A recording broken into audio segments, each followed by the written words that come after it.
Riddle me this. What kind of a man has bats on the brain? I just saved your life. You owe me. You are totally out of control. You're gonna get yourself killed. You're looking at your new partner. No.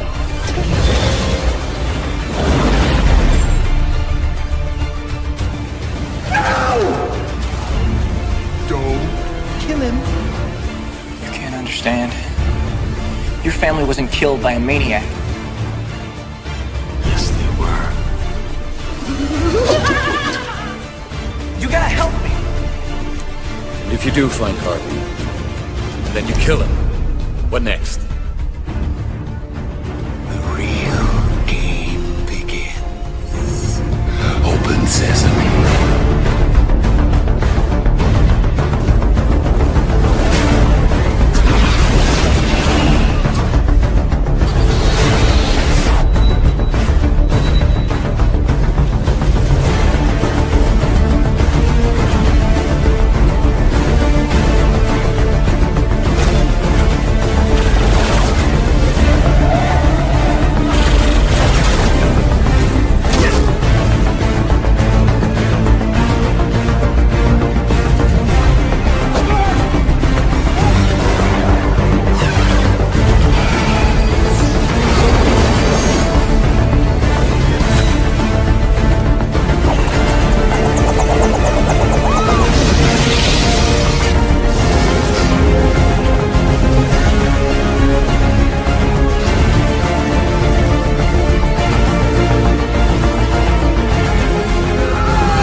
Hello, everyone. Oh my god. Hello, everyone. Happy Father's Day. This is a Drake's Folk Collector Guy, your moderator for today and tomorrow for Dead City. And I'm here today with my host, true friend and, co-host of MC Bleach, Jeff. How you doing, sir?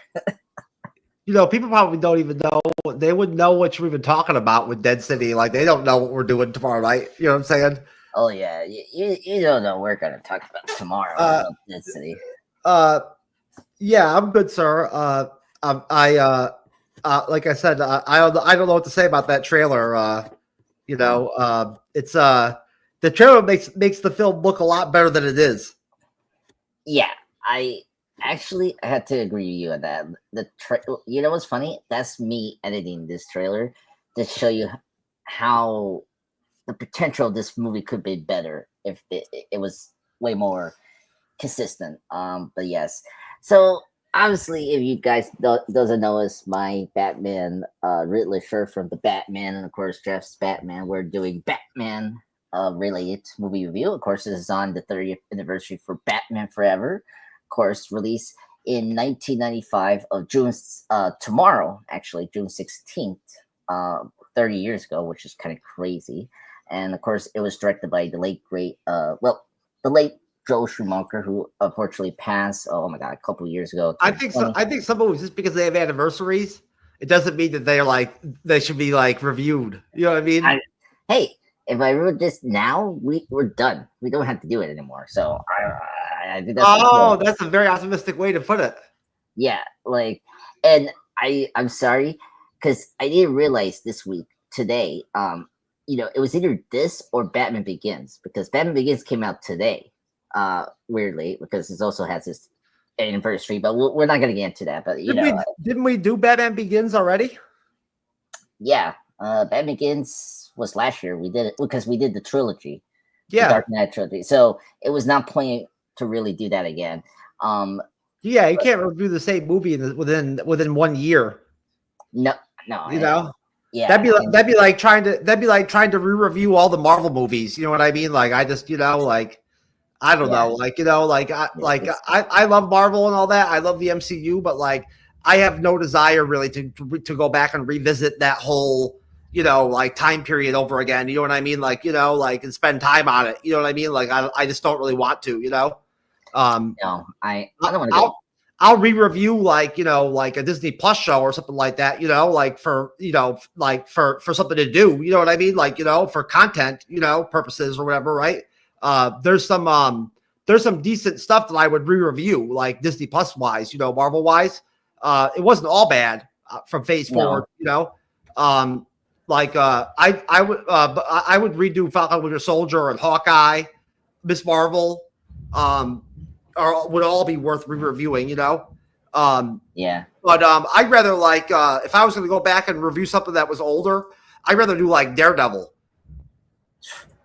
Yeah, I need to get back finishing up the first season. I because when we did the board again, we were like, I was starting to rewatch it because I was kind of curious about how much they were gonna pull back from that show. But yeah, I agreed. Yeah, we had to do Falcon and Winter Soldier. I mean, we could have done it during the Brave New World release, but I mean, at the same time we were doing other things, and it just didn't work out. So yeah, I mean, I can only keep doing that Monday show for so long before I just needed a break from it. You know what I mean? Like, Yeah. I like being able to turn Mondays on and then turn it off, like, and have it kind of, like as an open thing. You know what I mean? Yeah. I like us being able to do it and be able to do Daryl Dixon and stuff like that, but, I just don't, you know how it is. You got to have the energy and the want to like, keep on doing something, and, sometimes it's good for me to have Monday nights off. No, I agree. If we're doing Wednesdays and Fridays, you know what I'm saying? Having Monday off is okay, I think. Yeah, no, I agree. I did enjoy that when we did it for what was it, for The Last of Us. I was kind of happy we did it on Wednesdays, The Last of Us, and then when we had to go back to do the Monday reports for that city. I was like, okay, makes sense. So I agree with you. It's easy to do. It's easy to go back and do. You know what I mean? But sometimes schedule wise, I like having that day off. Yeah.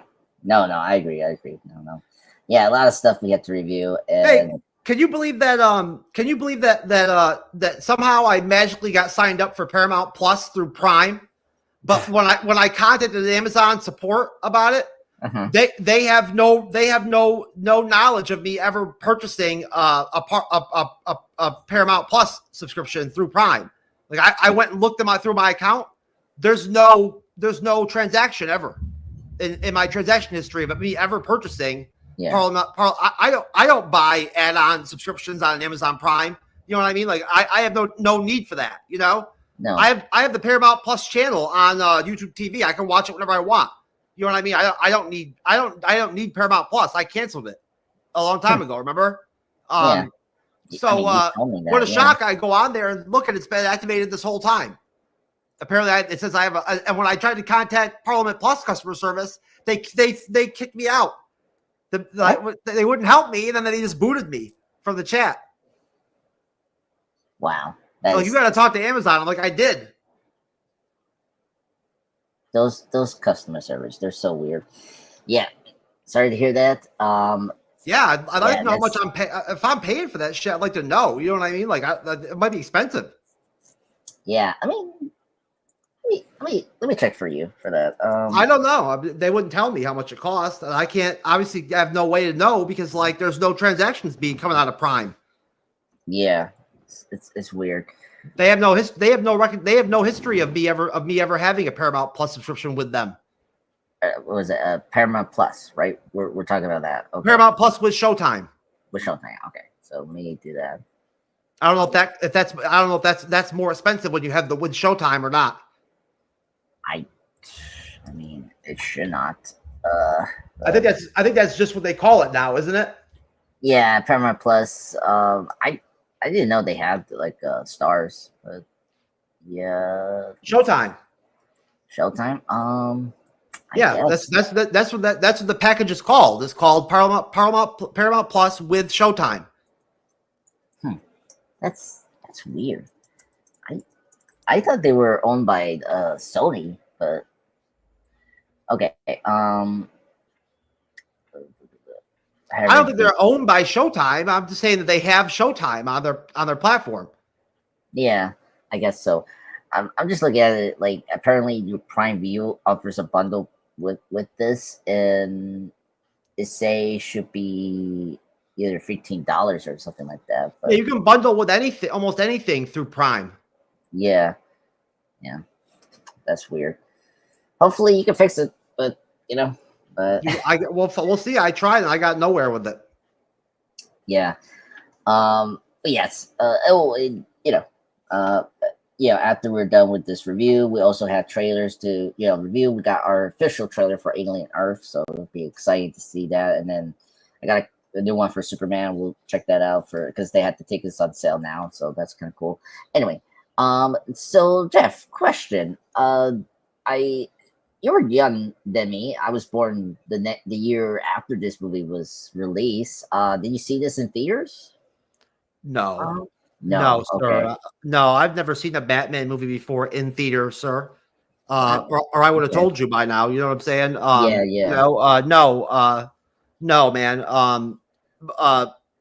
We weren't like my family wasn't massive Batman fans like that. I'm pretty sure I watched this when it first came out on HBO or whatever with my parents or something like that. I'm sure I did. We always watched the Batman movies when they came out. Or I did at least. You know what I'm saying? But they really did. They got even when they came out. I mean, I was aware as a kid that the quality of them really went downhill. You know what I'm saying? Yeah. They just weren't good there for a while. They were still making them. But I mean, from starting this movie on, it just got really rough. Until they changed it up and they came out with the new trilogy.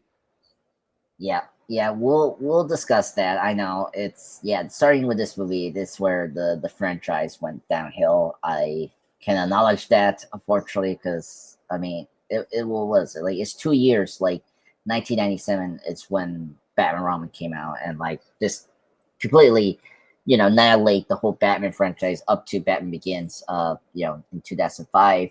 And I'm shocked that they brought the Robin concept back for another film after this movie. Honestly, it shocks me that they brought that back again. You know what I mean? Like, I don't know how they thought it worked in this movie. Who played Robin in the 1997 film? The same actor? Yeah, the same actor, Chris O'Donnell. That's what I thought. Yeah. He's the only actor from this movie that came back. Well, except for Commissioner Gordon and Alfred. From these other Burton films.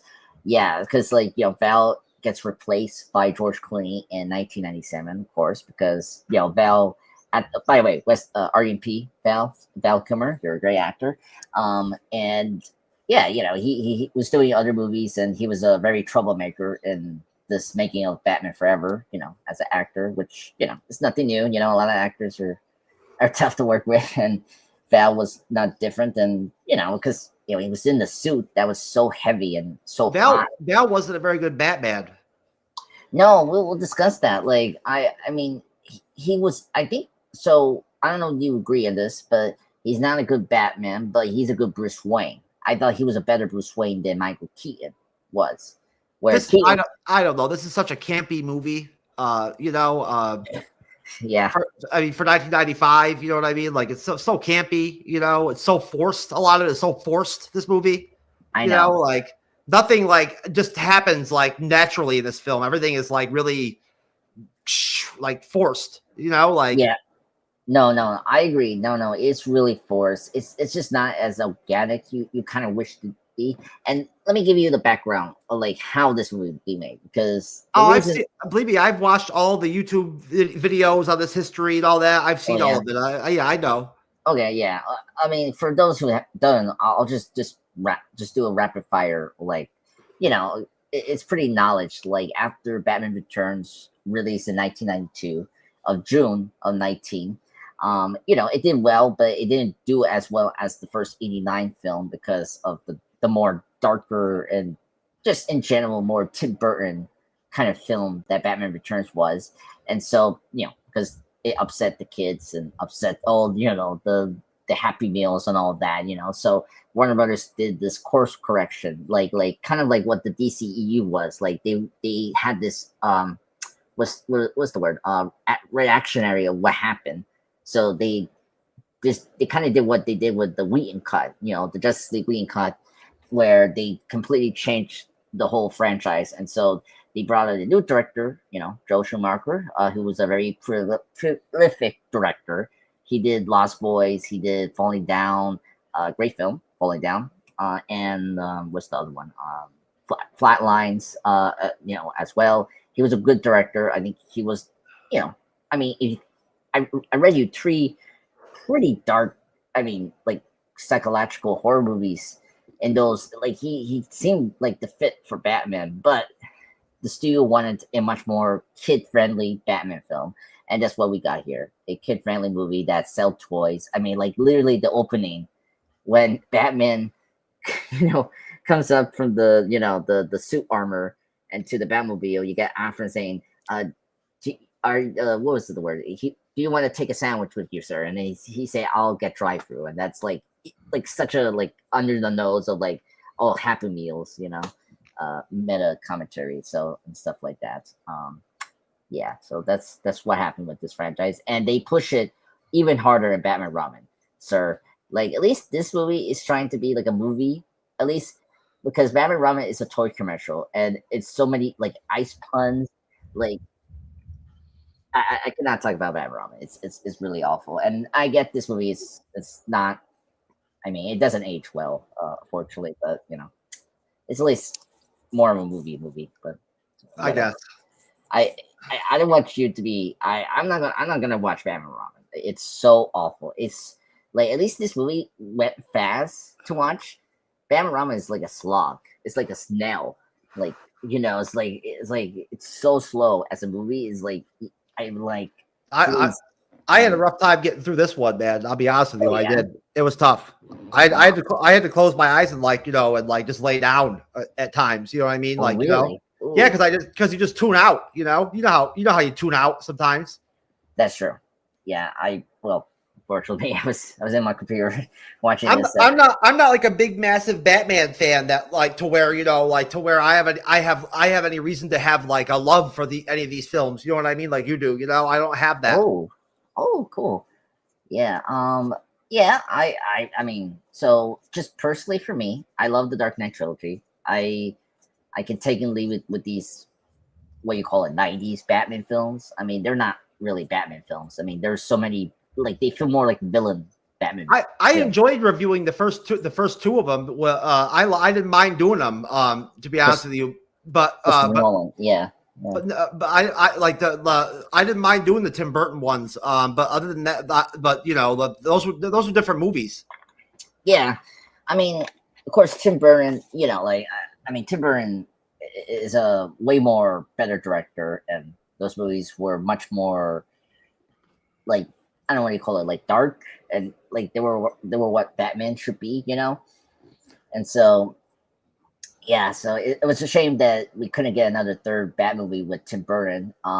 Plus the actors that Burton got for those movies were great. Jack Nicholson is great and as the Joker. Michelle Pfeiffer is still the best Catwoman. I don't know, what you think, but she's great. And of course, I don't like Dan DeVito's Penguin, but he's at least he's watchable. And but I prefer the Colin Farrell version of Penguin over the Batman because he's more comic book Penguin.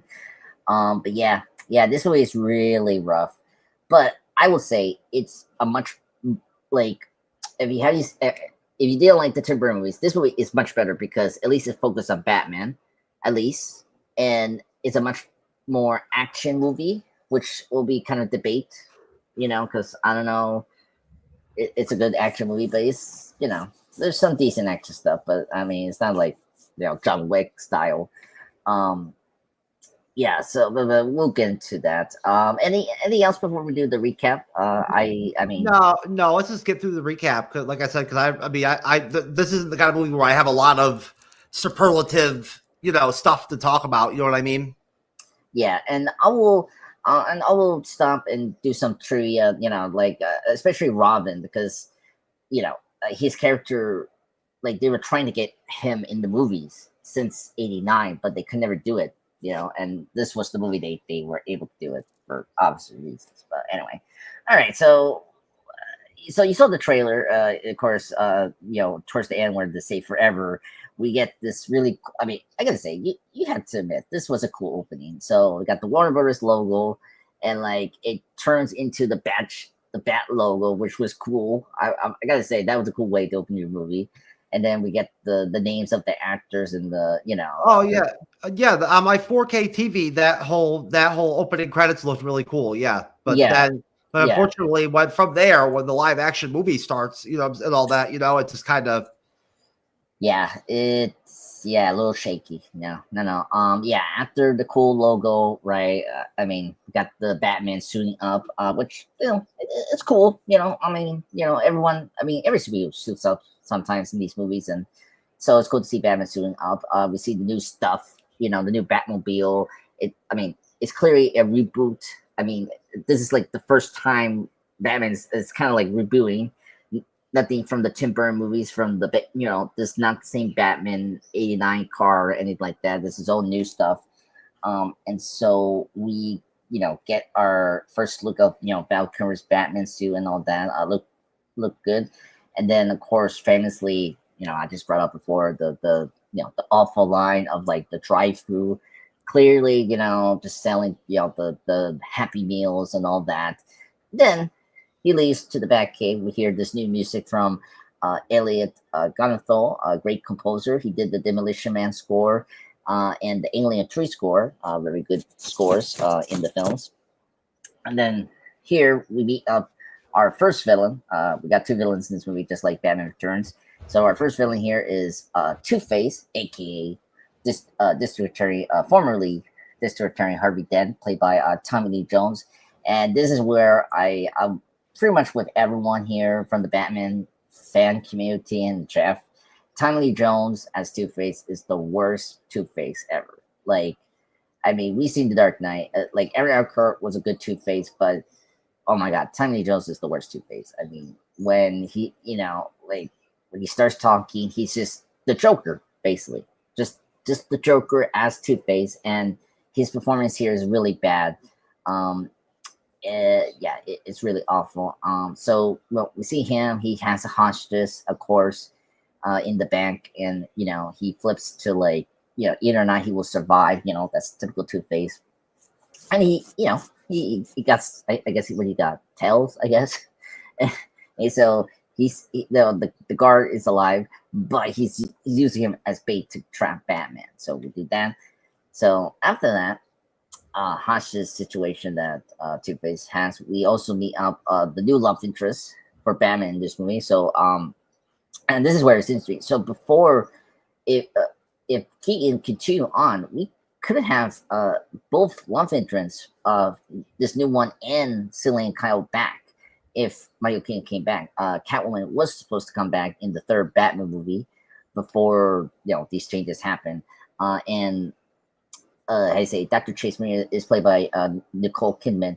Before they did cast Nicole Kidman, she was not the first choice. The actress that played Frigga, the mother for the Thor movies, she was supposed to play this version of Dr. Chase Maria with Michael Keaton's version of Batman. But because Keaton left, apparently Warner Bros. Thought she was like much older than Val, which is kind of weird. So they replaced Renee Russo and put and just put Nicole Kidman as Dr. Chase Meridian. So that's another tip, very interesting tidbit about the original casting of this new love interest in Batman Forever. And plus, she's a made-up character they did in this movie. If anyone's asking, she's a made-up character.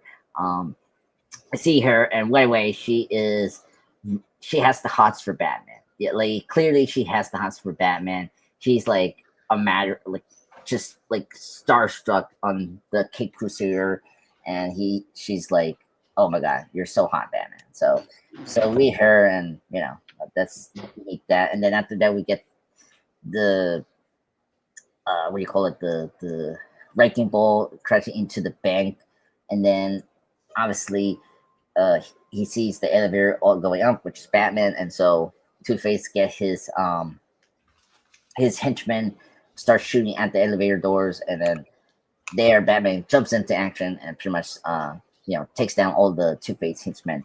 Then he arrives up to the vault where the kind of like security guard is alive but is tied up, and then he's in the trap, and then Two-Face lifts off the bank vault out of the bank, and then soon after they out of the bank, there's a boiling acid comes out of the vault, and so Batman has to hurry out to get out of the vault for him and the security guard to be safe.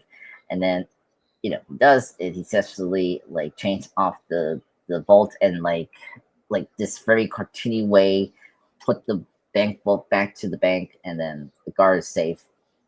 Then after that, we got this cool helicopter chase, which is kind of cool to see Batman hanging in the sky with the chains, and then Two-Face trying to get rid of him, and so he runs through him to this billboard, and then it explodes, and then he sees that Batman is presumably dead, but he survives. He's on the top of the windows, and of course Two-Face does as typical bad guy thing, killing his henchmen, and then now he has to take control of the helicopter that's going to be hitting towards Gotham City's own Statue of Liberty. And of course, here, Batman is trying to stop Two-Face, but he gets, stuck in one of those motors, and then this is where Two-Face was able to escape. And then, of course, the helicopter crashes into the Gotham Statue of Liberty. I know that it has a name in the comic books. I don't know if I can check it now, but there's times where Gotham does have a Statue of Liberty. I mean, even BTAS, Batman Animated Series, had a Statue of Liberty in one of the episodes, one of the first episodes where I think the League of Assassins King first appeared in that show in second season. But yeah, so Batman survives, but Two-Face escaped. So let me stop there, Jeff. What you thought about the whole bank sequence? I like it. I mean, it's a cool way to start your movie, having your hero take down the villain. This had that kind of superhero thing, because we don't get this enough in superhero movies. But it's not well done. It's really not a good scene. The Nicole Kidman character is forced right down your throat. You know what I'm saying? Normally they usually seamlessly work the females in. Those female leads into the Batman films. You know what I'm saying? This one, they just throw her right in there, and she forces her sexual, shit or whatever. And you know what I mean? Immediately, it's really off-putting. You know what I'm saying? It makes Nicole Kidman look kind of stupid. It's just really not well done at all. And Val Kilmer's as Batman. I'm sorry, but the whole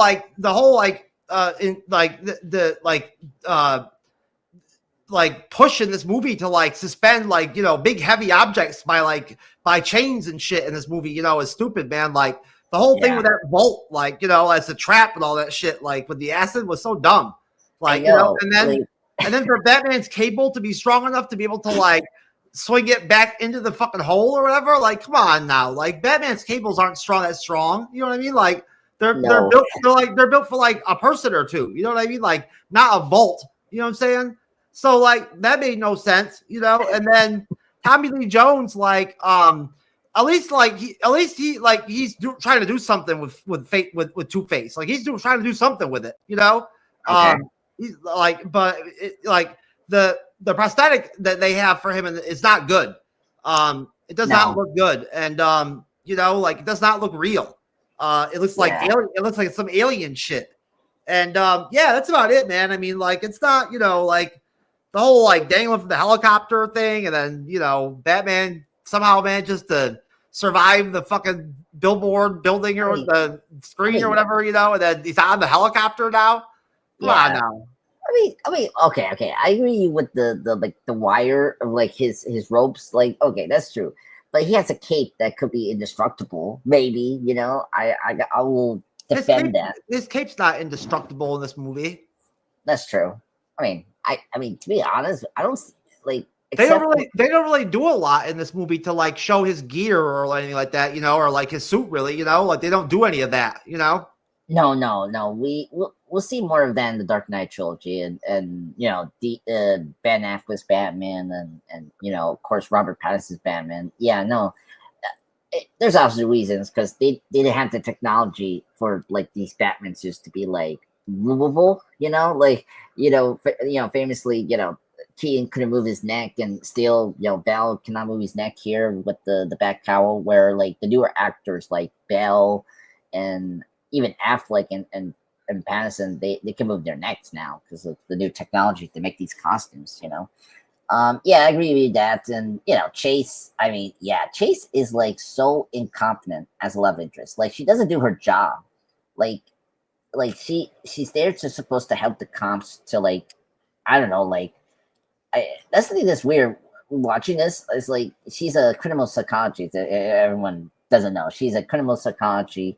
That's interesting. This movie is doing it's doing the themes of duality, and split, personalities, or what, as themes, but they don't really do it deeply like the Dark Knight trilogy. And so you get this like very hokey thing of she wants Batman, she's in love with Batman, and she wants her, she wants her baby of Batman. It's like quickly, it's like she has like this like I don't know, weird reception with Batman, which is creepy. And she's not even doing her job, and it's like weird, and everyone doesn't notice this. Like it's weird. So yeah, she's really like the weakest love interest in any of the Batman films, like period. Because and speaking of Batman Robin, there's no love interest in Batman Robin. So like this is like the last time you're gonna get this love interest in these movies, and thank goodness Dark Knight trilogy we got a better love interest with Rachel. Not great, but like she's better than this love interest. I have to say. Yeah. So moving forward, after the battle of Two Face and all that, we get Edward Nygma, our secondary villain, aka the Riddler, played by the awesome '90s actor Jim Carrey. Now, I'm a big Jim Carrey fan. I mean, we had discussed the Jim Carrey movies. Me and Jeff had done the two Ace Ventura movies, and we had to we also view his dramatic movie roles. He's a great dramatic actor. Truman Show, Eternal Sunshine of the Spotless Mind. So we did that. He's a great actor. I like his Riddler. I don't know what you thought about him. In this movie, but I think he's good in this movie. I chuckle some of his jokes here. He's okay, I guess. I mean, he's just he's just Jim Carrey as Riddler, like as the Riddler. You know what I mean? Yeah, I agree. I do have that feeling too. At least he's trying to. At least he's trying to be like Frank Gorshin from the '60s show, but like still, I agree. Oh the effort is there. I'm not saying that the effort's not there. I'm just saying, like the effort's not a problem. You know what I mean? Like, Nicole Kidman acts the same way. She's always the same. Like, I don't blame her, you know what I mean, for the movie, like the writing and like, the directing probably is why she's the way she is, Yeah. You know what I'm saying? I don't blame her. I've seen her in other stuff where she's good, So, so like, Die For is a good one. She's getting that To Die For. And I never saw To Die For. I know that was like her breakout role. Oh, really? Oh, wow. We probably have to review that. That one's a good one. It came out the same year as this movie. And yeah, I mean, this year was a big year for her. Yeah, it's a good movie. It's kind of like it's directed by the guy that did Good Will Hunting, so it's this very dark comedy kind of thriller. It's really good. I don't want to spoil anything, but like it's really good. It has Joaquin Phoenix in it, so that's where I have to say. But yeah, Nicole is good. I mean, she's a great actress. I love her in other films like Eyes Wide Shut, Stanley Kubrick's film, and of course I brought up To Die For, and then what's the other movie? She's good at. I mean, she's great in a lot of things. But yeah, and Jim Carrey, I he's doing his effort here. But yeah, I agree with you, Jeff. I mean, it's been a kind of universal. Like he is playing himself as the Riddler. There's a lot of things that's similar to his Ace Ventura like role or The Mask, if we have to go that far. So anyway, so this version of Edward Nygma is this like eccentric researcher in Wayne Enterprises. So he's working Wayne Enterprises, and at this time, we see Bruce Wayne, of course, played by Val Kilmer, and here he's like looking at some of the inventions and the science department and whatnot, what they're doing. And this is where he meets up with Edward Nygma, who's very eccentric. He's like this like fanboy towards Bruce Wayne, and shows him his invention of beaming television signals directly into the brain. And he wants this to kind of get approval directly from Bruce. But during this time, Bruce rejects the device because it could it could manipulate the minds and ask too many questions and all that. So he rejects it, and that irritates Nygma, which will that's how he turns into the bad guy. So basically, a very quick turn, which is kind of crazy. But I think that moment when he got rejected by his invention, that was a good moment from Jim's facial expression of getting rejected by Bruce Wayne. I thought that was good acting from him there. Also, he has his boss who is really annoying, and kills him later on in the night. And then this is where Nigga decides to plot against Bruce and resigns from Wayne Enterprises basically. And then at the same time, Bruce, during that meeting, he gets the bat signal, and he thought Commissioner Gordon was calling him, but he meets up with Dr. James Maria, and this is where we get this scene is so. This is where we get the other awful line, the very corny line where he talks about the car, right? The chick digs the car, and it's like, no, that's not how. Very corny line. They're trying to do this film noir, it's kind of like it's trying to be Dick Tracy meets Batman. Is it doesn't work, and so we got this awful line. They're trying to do this lovey-dovey kind of banter, which is really awful here. This is where Nicole is not doing the dialogue is just so bad here in the scene, and the fact she's so sexy dressing up, during the scene is what are you doing, lady? You're not doing your job here. And then you see Commissioner Gordon in his pajamas, and this is oh my god, this is why Commissioner Gordon was dirty. He was done dirty in these films, and it was pretty bad. Very interesting tip here. I don't know if you noticed this, Jeff, but during Bruce Wayne coming into that science lab, there's actually a Marvel character that was in that scene. He's the actor. He's the one that directed the first Iron Man movie and the second film. Jon Favreau is in that scene. He's playing one of the security guards next to Bruce Wayne. If you don't see it, it's right there. I mean, I can put it up for you to show it. I don't need to see it. Yeah, I mean, you can see it. You can check it out later. But it's Jon Favreau is there. He's he's in his early acting roles here. So really spectacular. But yeah, so he's here. It was very funny because I saw one of the Honest trailers, and they pointed they did a commentary on Batman Forever, and they pointed out that Jon Favreau was in this scene. So that was funny to see. So a crossover for Iron Man and Batman. So that was really nice. So after that scene's done, the whole chase and Batman, I guess lovey-dovey scene. We go back to Nygma, who captures his boss and uses the machine, and then it works, but it gives him now more knowledge. And then after that, his boss fires him, and so he kills him, and then he starts doing his plan here. And then after that, Bruce he starts to get the Riddler, the riddles from Nygma, and he starts to kind of put together what what their meanings is about. And then he meets up with Chase to figure out what the riddles mean. And then he invites her to attend to a charity circus. So let me stop there. What do you thought about this section? Meeting up with the Riddler. Is the Riddler your favorite villain? I'm just kind of curious about that, and then go from there. I mean, all the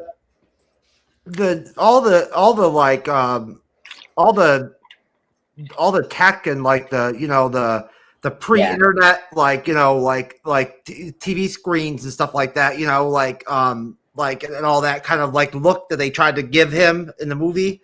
I didn't care for it. I didn't care for it back then. I don't like it now. I mean, like, the riddles and everything, it's just a little like childlike, almost like childish, when he goes to like the doctor with like her, for information from her, she doesn't even give him anything. You know what I mean? Like she doesn't even tell him anything. Like that helps him at all. You know what I'm saying?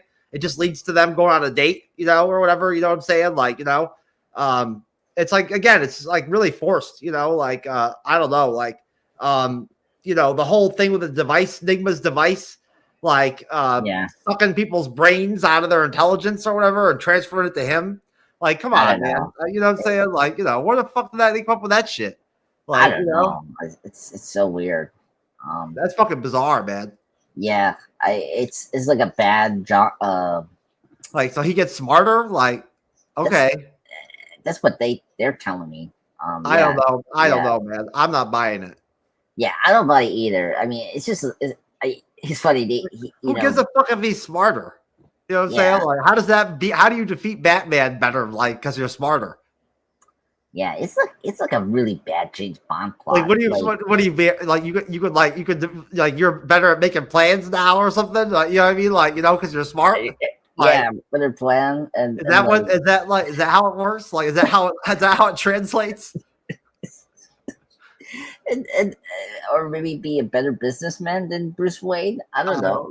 I don't know. It's so weird. Yeah, his whole TV plan is weird. It's very 90s. That's the thing. Seeing Nicole Kidman with her boobs all pushed up or whatever was kind of hot. You know what I'm saying? Like, I won't lie. Like, she looked hot. I mean, I've never seen her smush her boobs like that before in a movie. Like, you know what I'm saying? Like, so like, it kind of surprised me. I was like, holy fuck. No, they look big. Yeah, they look really big. Yeah. I try to think. To Die For, I think it has that maybe, but no. She doesn't have really big boobs. No. You're right. Not even Eyes Wide Shut, the Stanley Kubrick movie. She doesn't like. It's a rated R movie. If she has breasts, but she has like a C cup, like or something like that. She's not like a D cup. You know what I mean? No. Like No. Yeah, she was really hot in that scene. Yeah. She had a push-up bra on. Definitely. I think that's what's going on. They definitely push it up. Yeah. That's what that is. Yeah, which is noble. I mean, I had a girlfriend that used to wear push-up bras. Oh, really? Yeah, she used to like to mash her cleavage up like that too. Oh boy, yeah.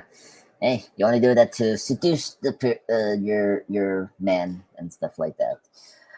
Okay, let's go on here. So Bruce we're at the circus, right? And this is where we meet up with Robin, the Boy Wonder.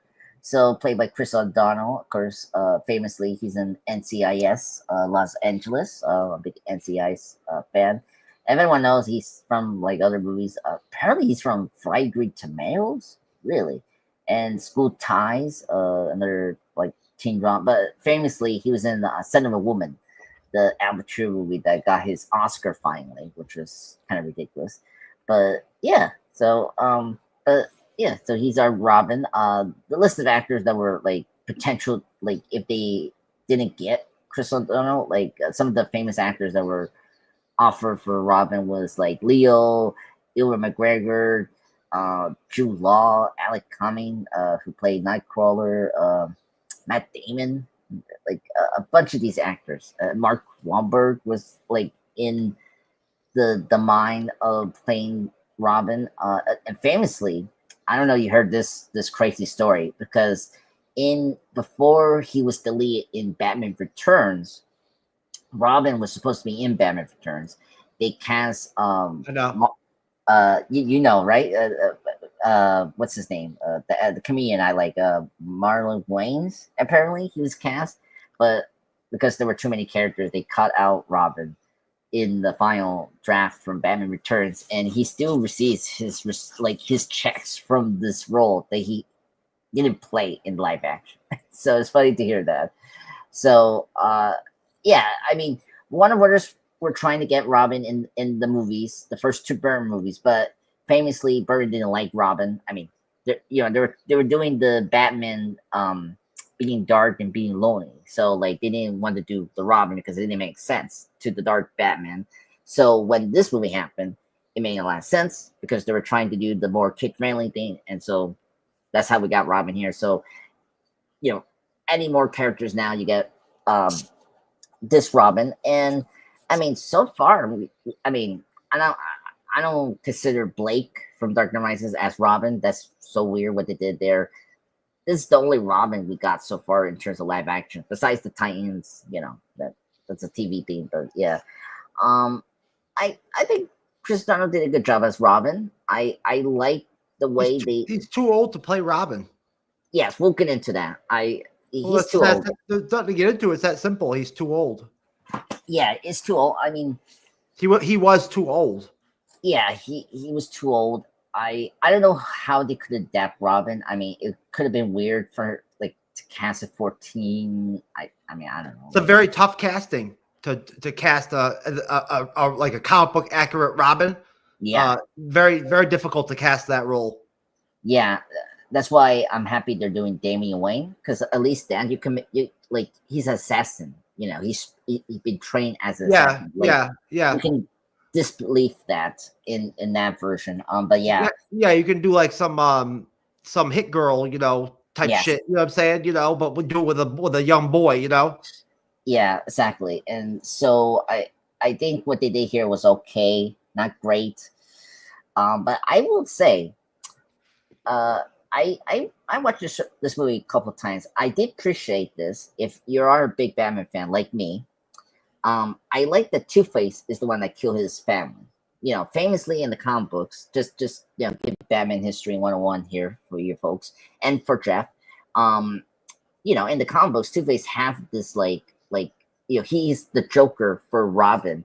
So I kind of appreciate that this movie and the writers did, took Two-Face as the one that killed, Robin's family, because in the, traditional, origin for Robin, it's always a mafia / gangster named Tony Succo. He's this hustler, gambler kind of guy. He like asks people for protection, but the circus didn't want his protection, so he's the reason that he puts the Grayson in danger and killed them by accident. And so the movie didn't go in that route, so it made a lot of sense. They used Two-Face, and that's a good choice because Two-Face has this like history with the Robins, so I like that. And it's right there with, if you read the good story, Robin Year One, they Two-Face is the main villain in that, and so it's good to use that.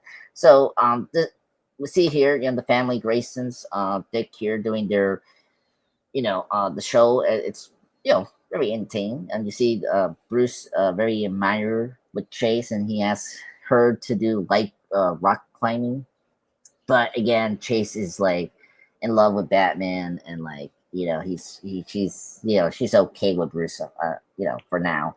But then the whole show gets interrupted by Two-Face. Two-Face has the whole circus people hostages.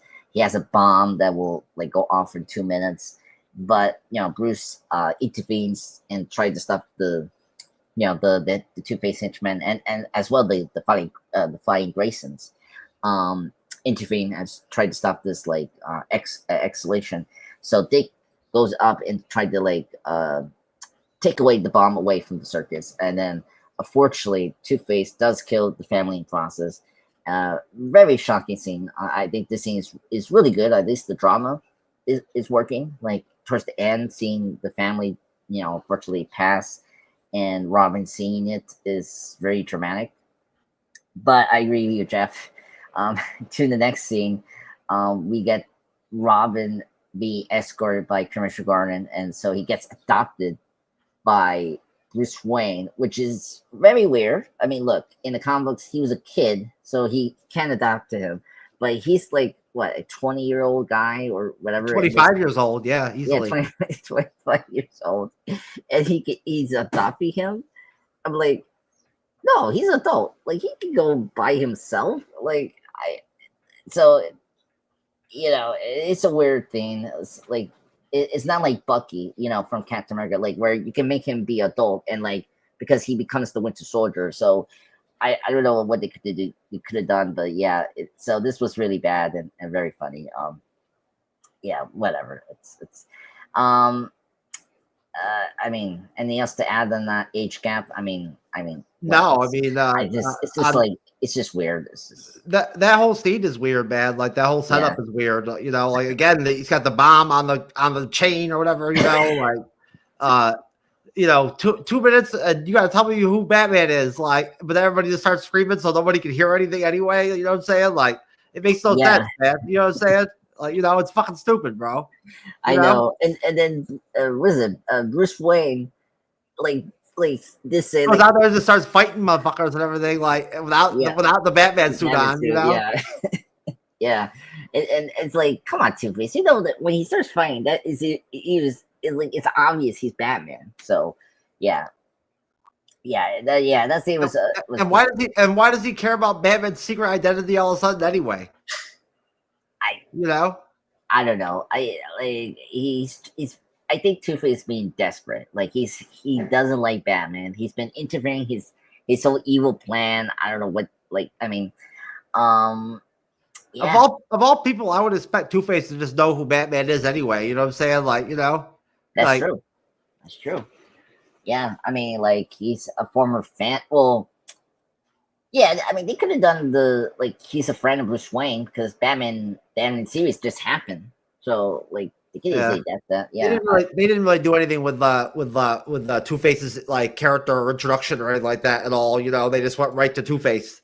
Yes, and famously, actually, thank you for bringing that up. Actually, because the first two Burton movies, we had like origin story for all the Tim Burton movies. Like we got an origin story for Penguin and Catwoman in the same movie, and Joker got an origin story, and then this movie. I don't mind look, I don't need like an origin story for the villain. Like we had that like Dark Knight didn't do the origin story for Joker. Like it made sense. But if you're gonna not do the origin story for Two-Face, you have to make him like Two-Face, and this movie doesn't do Two-Face, well, but whatever. Yeah, it's weird why they want to skip the Two-Face origin. Because if you talk to your friends that are Batman fans, like the Two-Face origin story is really great. Like Batman: The Long Halloween, the graphic novel, is great.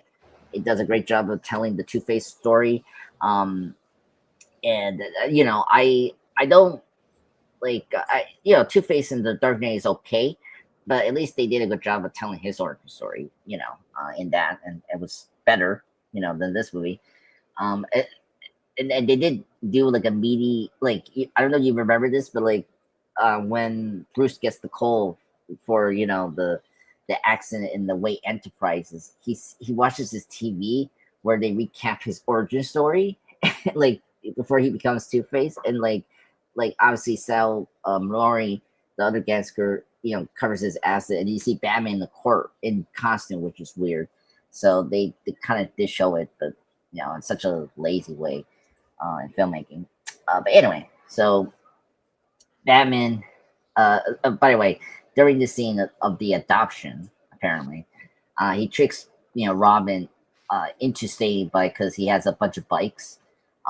He has good bikes. I mean, he's a billionaire, so he collects a lot of cars and bikes, and he kind of persuades the boy to stay so he can fix this one bike that's is like unfixable.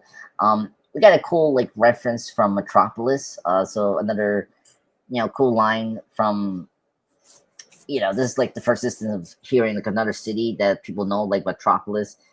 Before we got to do Superman movie. Because at this time, Warner Bros. Were trying to get Superman back from the big screen because Superman 4 is really bad. Didn't do well.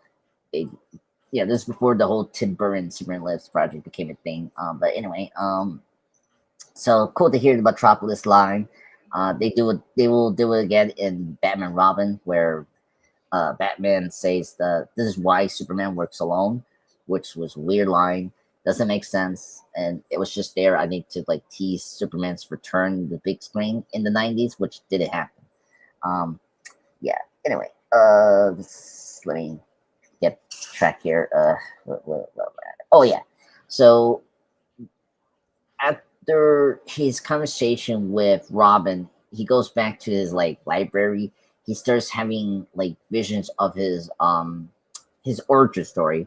So this movie, before Batman Begins became the origin story movie, none of these movies really dealt into his origin story. This is the movie that, I mean, kind of delve into his Batman origin story of him, like why he became Batman.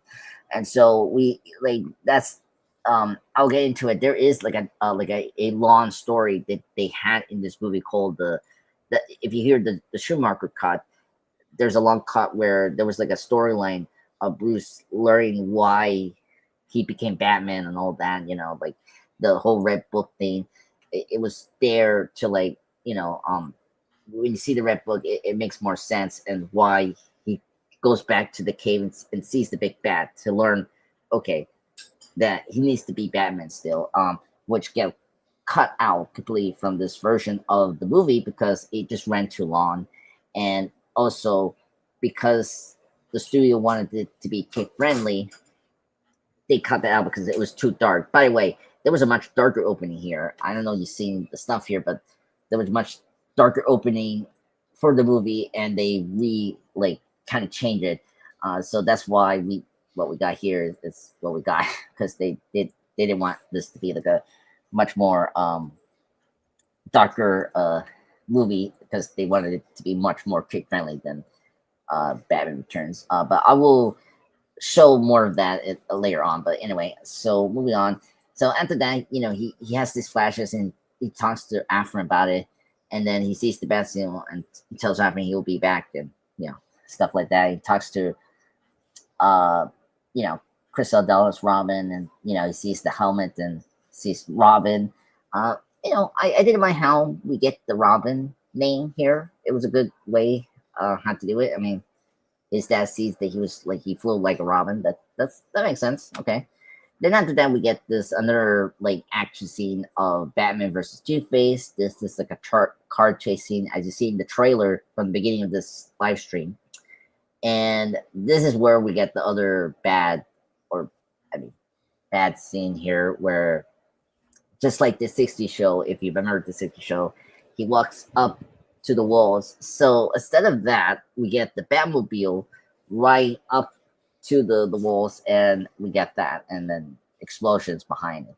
Let me stop there. What do you thought about this action scene of the Batmobile and going up to the wall? That was interesting. I guess anytime you see a car drive up a building, like vertical, you know what I mean? Like that's definitely cool. You know what I'm saying? Yeah. But realistic though, like not really. You know what I'm saying? Like I don't really see how that's possible. Like I would think you probably just fall off the building. Yeah, and how he could go back down too? Like I don't know. It's a lot of questions, but I don't really have a lot to say about any of it. Really, I mean, again, like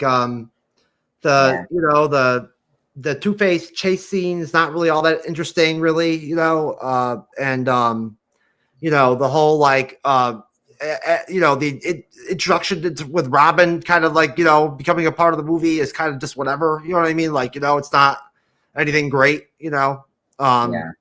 just kind of whatever. Okay, here's Robin, okay, like there you go, some fucking old guy Robin. Yeah. It's so like this movie is so MTV, like 90s, so it's of its day, So after the action scene, we get Enigma, trying to think of his supervillain name, and he sees this like I don't know what you call it, like arcade like thing machine that has the Riddler costume, which is weird.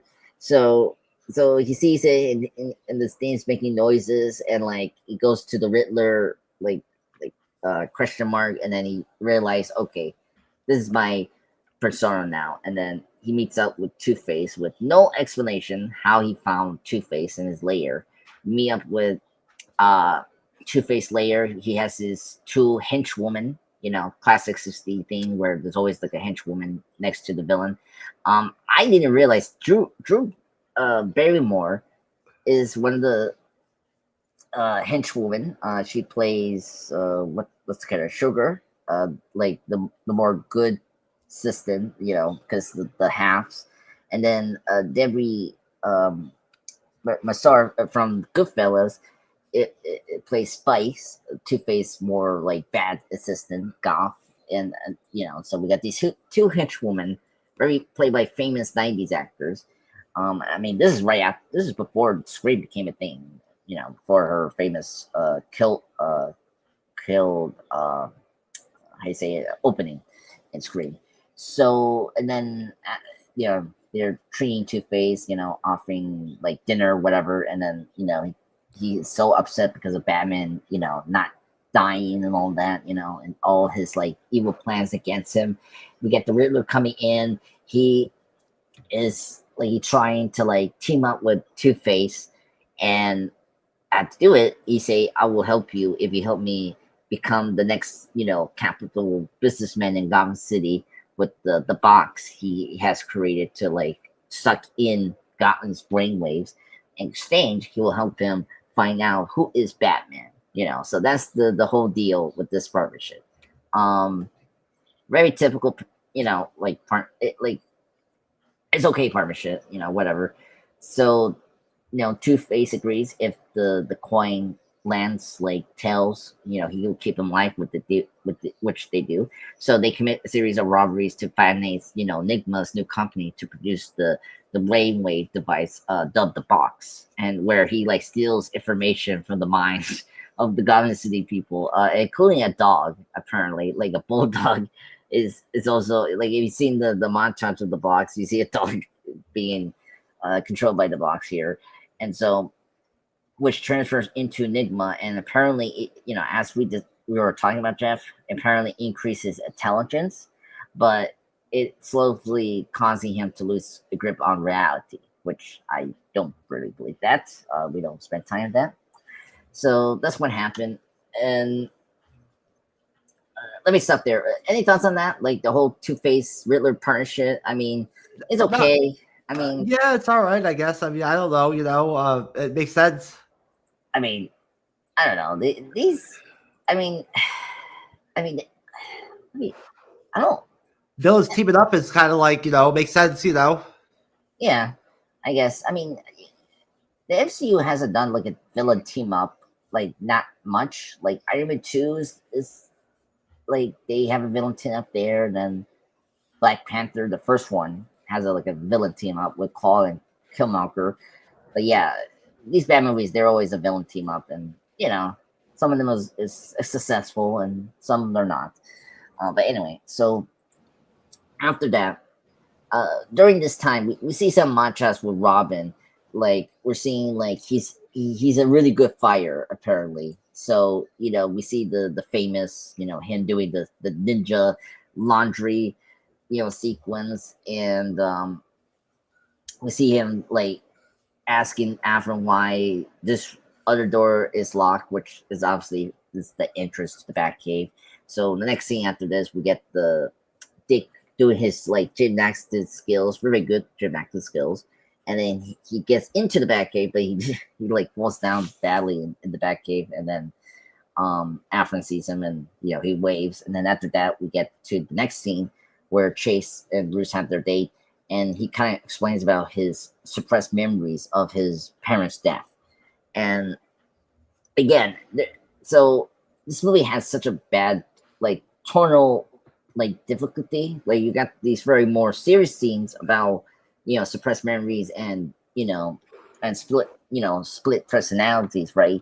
But then you get this really awful campy tone and like kid friendly stuff doesn't really work with the more darker scenes in this movie, because Batman Robin doesn't have these kind of scenes. I mean, it's not a secret. Affleck was dying in Batman and Robin, and it just didn't make sense, the movie they had in Batman and Robin. And so this is another example of like the franchise is going downhill with the tone here. It's just, it doesn't work.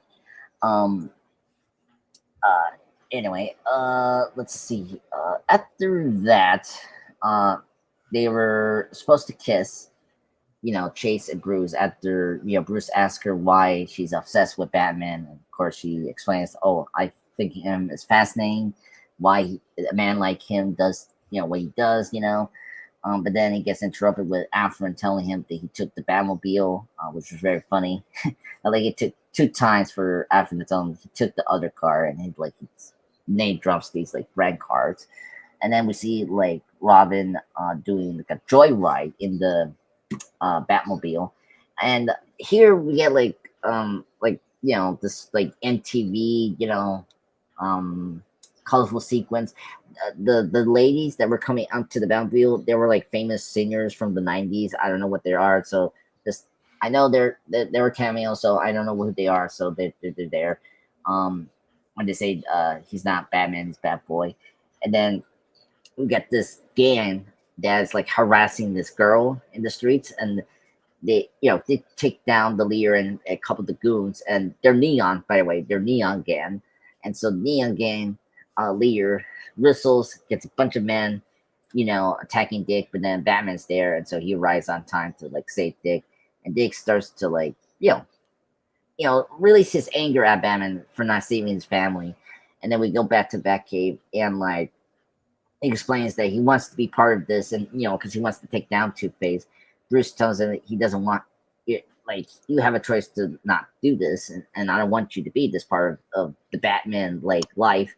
And he tells him like, I'm part of it if you like it or not. And then we go to the next scene, which is the Enigma party. So let me stop there. We thought about the whole Robin finding out Bruce Wayne's Batman, all that. Like, I didn't really care about it. It really didn't make any difference to me, to be honest with you. I mean, it's kind of a given that Robin's going to find out who Batman is. Like, that's kind of how it has how it has to work. You know what I mean? Not a big shock there. I didn't really like having Robin steal the Batmobile is kind of like stupid. Like, I mean, that's to go that's a little too far. Yeah. I mean, if he was a kid, it makes sense. And then they're forcing the relationship with like the Doctor and what Bruce Wayne, and not and all that. You know what I mean? Like, I just don't. It's whatever to me. No, same here. It's not good. Yeah, we'll get into like the final part of the film, like when she started to have more feelings with Bruce Wayne. It's like, what? Now you're starting to have feelings with Bruce Wayne now, and now you don't care about Batman? It's weird. Come on, woman, make up your mind. So. Anyway, so we cut into Enigma party. So, Edward Nygma is throwing a big party for his successful launch of the box. And, we see here, Bruce and Chase are together. And then, Jim, Riddler is like showing off his assassin, the box, what they do and all that. Oh, just another tidbit. The crazy lady, was it Gossip Girlie? That's actually Bob Kane's wife. Doing the cameo. Just letting you know. I'm just letting people know. I don't like Bob Kane, but that's his wife. That's who's that annoying gossip girl that's like saying, "Oh, that's Bruce Wayne." That's her. So just let you know. And she did cameo in Batman Returns, but it was a very like subdued cameo. But yeah. So that's who that crazy gossip girl is. And we saw her early in the circus scene as well. So anyway, so Bruce wants to check out the box system, but he wants to kind of take out the power. Drew Barrymore's character does it, but it's a trap. So she has she has an extra one power like battery, whatever. And so Bruce unfortunately gets sucked into the machine, and the machines go into his brainwave, and and that's where they get the twist there. Riddler finds out that he's Batman with the whole bat image and all that. But then during this time, Two-Face crashes the party so that he can get the attention of Batman and all that. And of course, Bruce escapes to the back. What do you call it? Back of the part of this like party to the car where after this and get changed to Batman. Good action scene here. I mean, whatever is in it. It's action scene. He chases Two-Face after he kind of gets done. Goes to this like construction area, and then like where Two-Face like sets flame towards it, and like Batman uses one of his gadgets to like form like a shell force field around him with the cape. Okay, that's something you can do, and then he comes out from the fire safely, but Two-Face has his upper hand. He shoots twice underneath the like I don't know what you call it, like these like burials or something like that, and then like a bunch of sand comes down, so he almost got killed. But Robin, the first time seeing Robin, the boy wonder, saves Batman, the Cape Crusader, aka Dark Knight. So he survived, and then obviously Robin Bruce Wayne is pissed, and he's like, "What the hell are you doing?" And then he's like, "Yeah, like tells him like, come on, dude, you have to say thank you. You're having this problem here." And then he does like list down like what should I call myself, and we get like tongue in cheek names. It's a cool thing to hear Nightwing. It was great to hear him say Nightwing. Of course, if anyone knows, that's another superhero name he gets after he's done with the Robin role. So after that, he says put the Robin suit in the Batcave, the suits Afrin, and then Bruce Wayne, is having this like, extended fight because he loves Chase. Apparently, he's in love, and so he goes up again. Well, he was invited by Chase to meet her in her apartment, 9 o'clock, and so he arrives. She is under her sheets, naked apparently. So they kiss. Tells her that I'm not in love with you. I'm in love with someone else. And he's like, I understand. And then he leaves off, and we get there's a lot of memes from this movie. This is the one meme like a lot like we get from this movie is we see Val Batman smile after hearing this, and he like and leaves, which is very creepy. I mean, see Batman smile after that is just like a nightmare. So after that, he decides, I am Batman no more. So he quits. He tells Robin, he's Robin, that, give up. I no longer Batman, I'm stopping this. And so Dick leaves. He takes his costume and, pursues Two-Face. After that, he invites Chase to reveal that he is Batman. But at the same time, and by the way, this is Halloween night, apparently. We're in Halloween. Okay. So Two-Face and Riddler arrive. They, knock down, Afrin. By the way, Afrin, you're such a gullible person. They're not kids. They somehow tricked Afrin, who is an adult, not realizing that they're two, like, adult villains. We're really adults. He gets tricked by them and lets these two super criminals into the Batcave. The whole way, so bad. It was like, I was like, what the hell? So Afrin, you're the worst bottler ever. So we got that. So like Two-Face Hitchman attacks Bruce and Chase. They like run over the whole Wayne Manor and all that. At the same time, Two-Face flips the coin multiple times because he wants to shoot at Batman, or Bruce Wayne, because he knows the damn thing. Same time, we get the Riddler infiltrating the Batcave, where he destroys the Batsuit, the Batmobile, all the the equipment of Batcave stuff.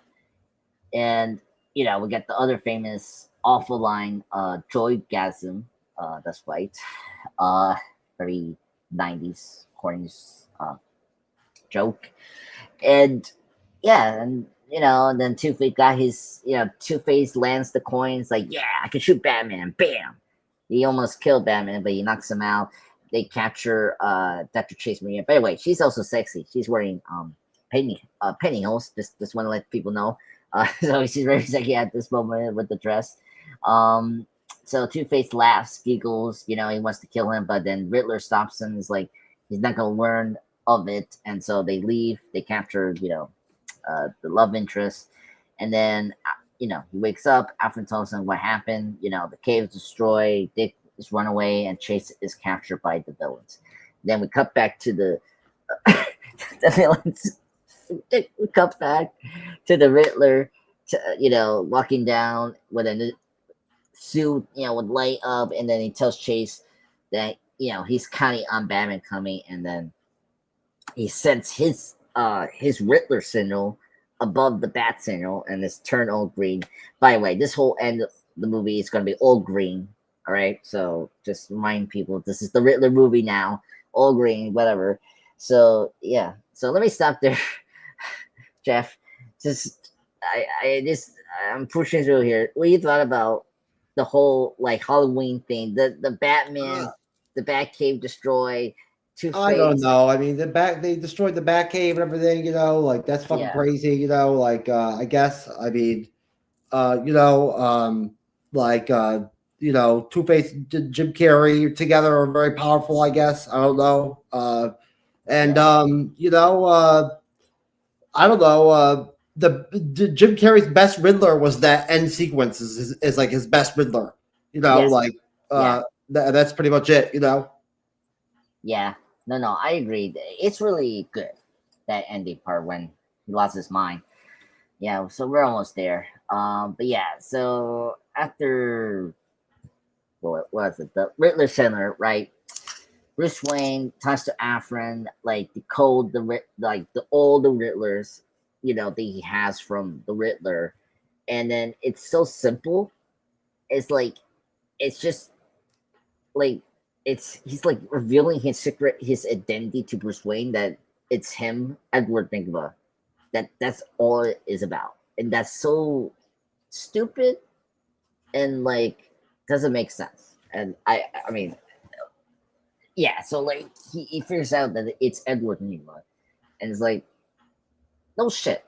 It is Edward Nygma. He is the Riddler. I don't know why it was like it was such a like a big why, so like, yeah, I agree with you, Jeff. The whole Riddler things is like, it could be good, but this one, it was just really bad. It didn't make a lot of sense.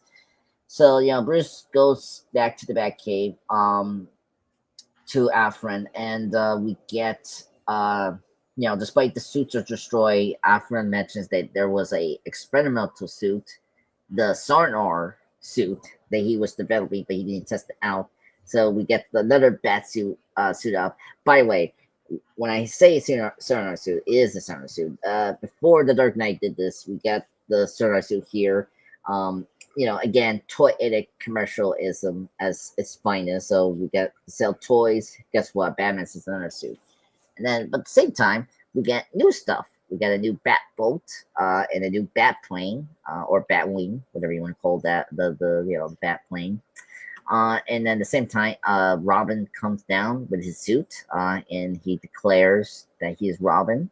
And Bruce finally accepts Dick as his best friend and partner of crime, Robin the Boy Wonder. And so they go after the two villains at the Riddler's lair, traveling. Before that, we get Batman changing the green bat signal to the traditional bat signal we see in the movie. The Commissioner Gordon is happy, and then he does the thumbs up. I was like, wow, Batman did the thumbs up. Cool. If you've seen the MCU Bleed chat, I sometimes I always use the thumbs up with Batman for Everyone because it's hilarious and really bad. So yeah, so after that, we see our heroes vehicles are destroyed because of this bizarre game that these villains are playing. Like, it was like literally like a battleship moment. And so, the vehicles destroyed, but they made it into the land. We get a cool like 60s reference from Robin. Of course, if you know from the Burt Ward Robin, he always says holy. A lot of times he always says like holy, whatever. So Robin does it here. He's a holy metal rusted Batman, and like Batman is like a little like, what the hell are you saying? And he explains, the whole, the whole island is made of, it's all metal, and then he says again holy, and then it's like, oh, okay, makes sense what you're saying. Anyway, so they go. So Robin is stuck up to the rocks. Batman goes underneath these chambers. So here, Two-Face encounters Robin. Robin does subdue Two-Face, but he like spares Two-Face. He doesn't. Despite he defeats Two-Face, he chooses to spare him, but allowing Two-Face to capture him at gunpoint.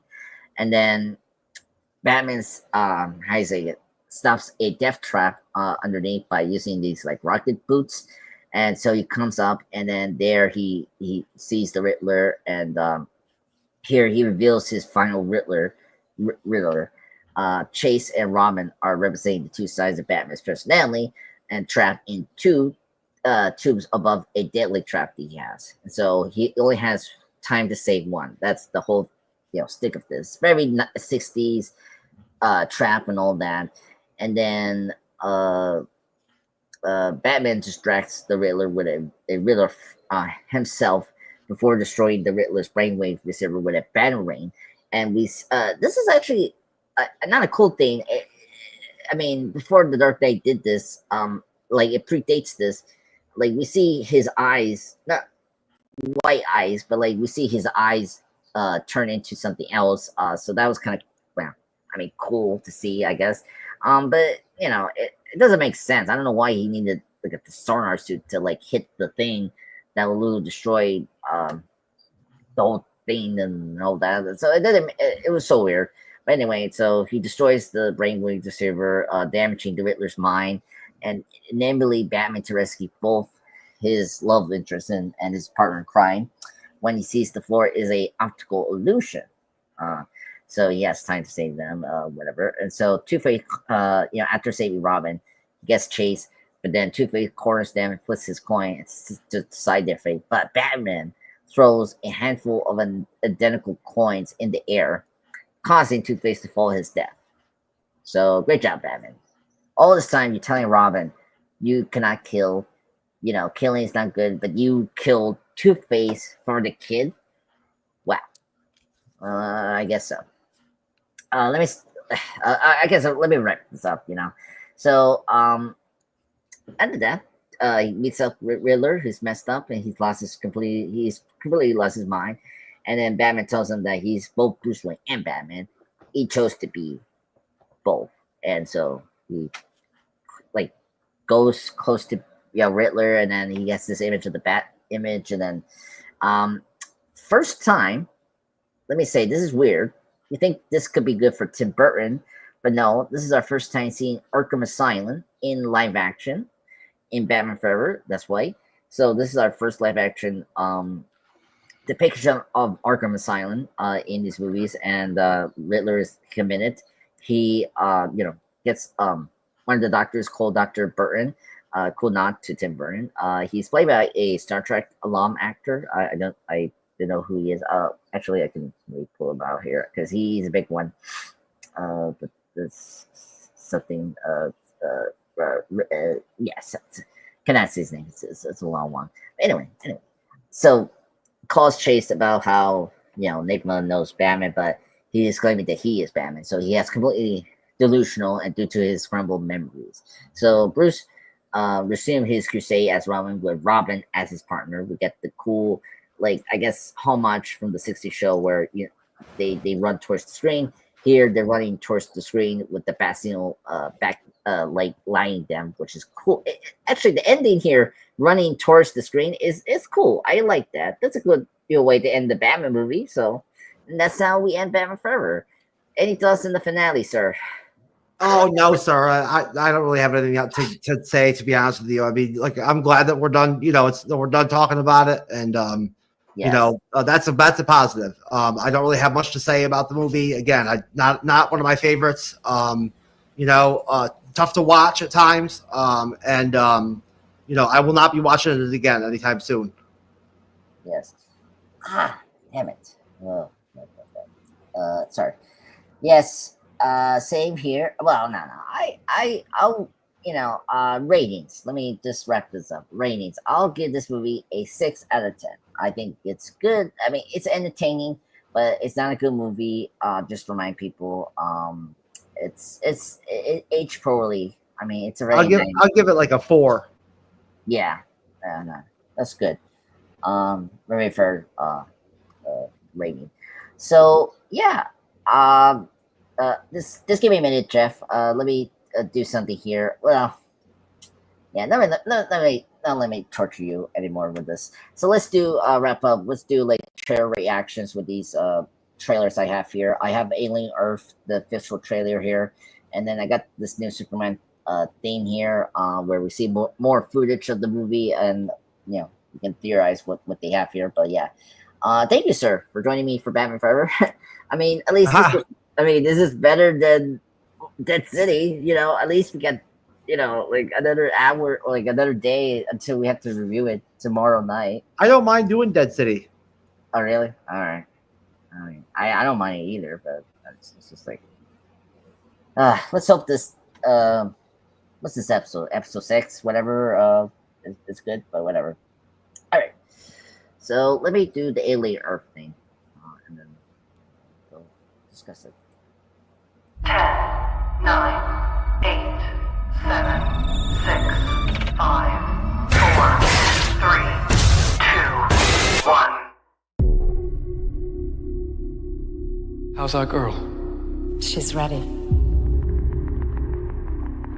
You're going to be the first person to transition from a human body to a synthetic. Because I'm special. That's right. You're very, very special.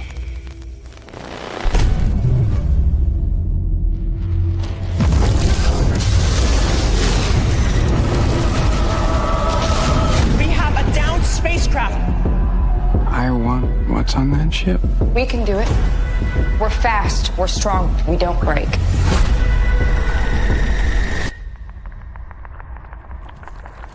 It's like a zoo, but the animals got out. This ship collected 5 different life forms from the darkest corners of the universe. Monsters.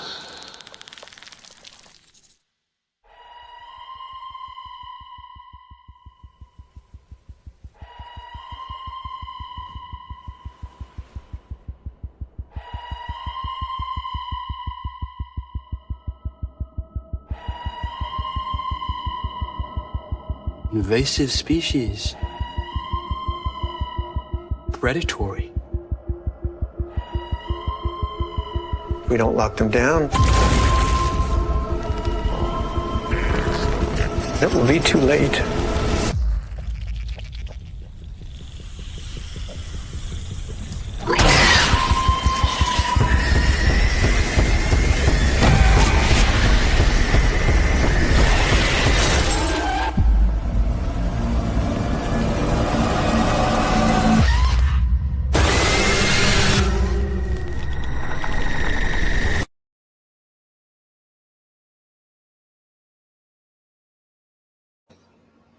That's Alien Earth. It came out a week ago. A very good trailer. We saw a bit more stuff and more of the story. I had to say. What do you thought about this trailer, sir? Looks great. Yeah, Real good trailer. Yeah. I'm very excited to see this now in August. We've been discussing it. We're gonna view it.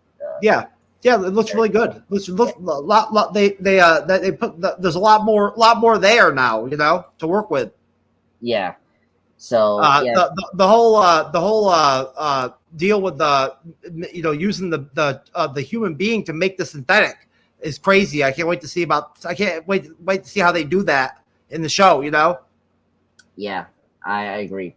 Yeah, because that's different. They never did that before in the Alien universe. You know what I'm saying? Like the synthetics were never made like that before. No, none of the movies have done that. So this is new. So yeah, I'm very curious how we do that. And I'm curious about what other aliens we're going to see besides the xenomorphs. Because they have other like alien species. There's other ones. Yeah, so I'm very curious what other aliens we're going to see. in the show, which is good because I mean, if you remember in Aliens, they mentioned there's like other colonies and other aliens. So besides the Xenomorphs. So yeah, very curious. This show, it looks really good. It looks really high end. It looks it looks really good. Like really well shot. All the effects look really good. The good. It's a good trailer. Good, good music. Yeah, I mean, they're using the same music if you saw the other trailers from the Alien movies, like Romulus or like the Ridley Scott prequels. It's the Jerry Goldsmith score. So that's good they're using that for these trailers. I'm very excited for it. I have one for Superman.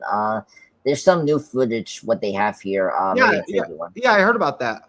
Yeah, so let me show it to you now and kind of discuss it. It gets more. Thank goodness they got more. I gotta say, let's do it now. Superman.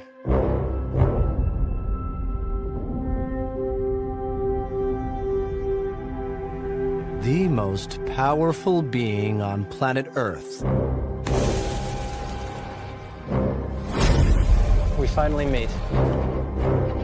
Now, as planned,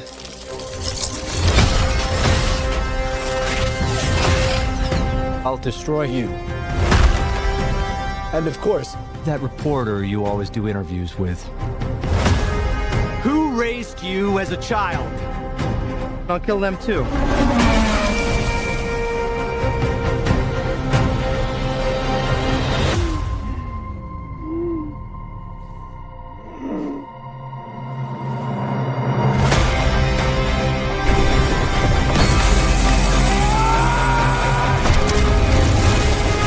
No matter what you do to me, Luther, your plans won't work. Wrap it up. Good luck with that.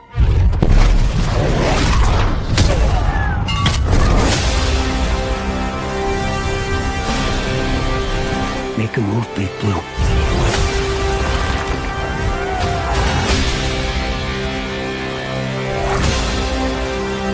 Left to left.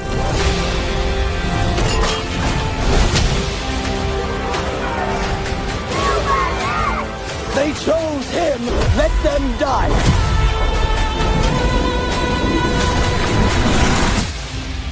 Hey! Quit messing around! I'm not messing around. I'm doing important stuff.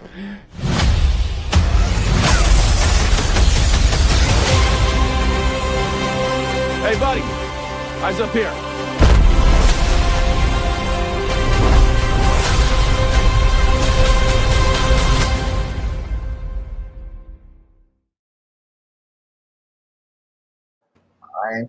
That's it. Very good. I like what we're seeing here with this movie. A lot of action, which is good. Yeah, it looks great. Yeah. I'm very curious. What was that like dimension he was in? Like, I guess it's gonna be the Phantom Zone. Maybe I don't know. So I don't know. I wouldn't know. yeah, it's either that or something else. Maybe in the All-Star Superman. But I haven't read the comic book.